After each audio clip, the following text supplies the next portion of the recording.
Hi guys, Colton and Brian here from EBFG TV. We're outside Children's Mercy Park in Kansas City, Kansas, where the Seattle Sounders have just been defeated by Sporting Kansas City 3-0. Brian, what are your thoughts on that? Well, we were hoping for 1-1, as we said in the match preview. Didn't get it. We were hoping for a game with a lot of shots. Didn't get it. We were hoping to push them for pace and didn't get that. So it's really pretty disappointing all around. I can't say that I expected a win today, but it would have been nice to see a little more fight, I guess. It's really tough because the weather was pretty horrible, to be completely fair. Water breaks every 30 minutes or whatever the rule is. Very hot, very humid. And yeah, you can use that as part of an excuse, but at the same time, Kansas City played in it too.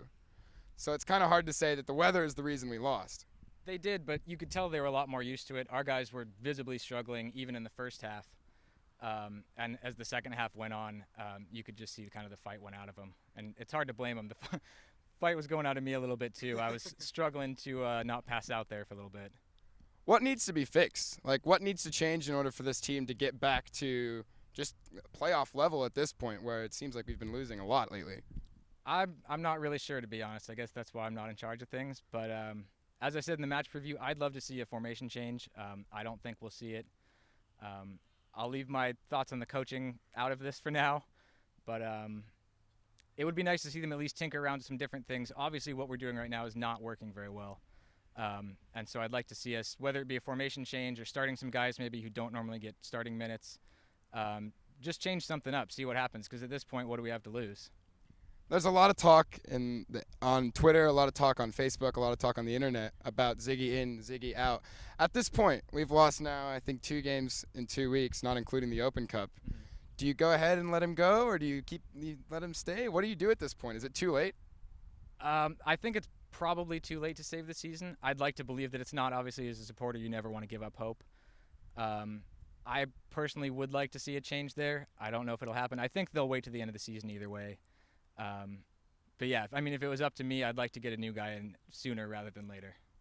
To me, it's just sad. Ziggy's been the only coach in club history, and today he was walking over to applaud the away support. And I don't want to see him end like this. I don't want to see his career be remembered as kind of going out. I wanted him to go out with a bang. Obviously, the MLS Cup is the ideal bang, or even the U.S. Open Cup. But it kind of feels like he's going out with a whimper, and that's what I don't want, because he has been such a good coach since 2009 for this club, and this year has been so strange. I don't want to see it end like this. I don't either. It's a tough situation for everyone involved. We've got some players, as we mentioned again in the match preview, who have been with him for a long time, Evans and Marshall. And obviously some of the guys here, Ozzy and some of those guys who have been here since year one, he's the only MLS coach Ozzy's ever had. So it's tough for them as well. But, I don't know. It's just I'm really bummed out. I'm really tired. It's disappointing, isn't it? Because it's really hot, and it's just for that result to come out, It's been miserable. But we had a lot of fun. We supported 90 minutes. We cheered the boys on. We're always going to cheer the boys on, regardless of who's coaching, who's on the field. And I guess that's what really matters as a supporter. And a shout out again to the away support. Absolutely fantastic in the section today. You could hear the echoes reverberating down from the roof of Sporting Park, and it really was a really top-class support group. And, I think that's all we have from Sporting Park, or Kansas Speedway, whatever you want to call it, in Kansas City, Kansas. Thank you for watching EBFG TV. We will see you soon.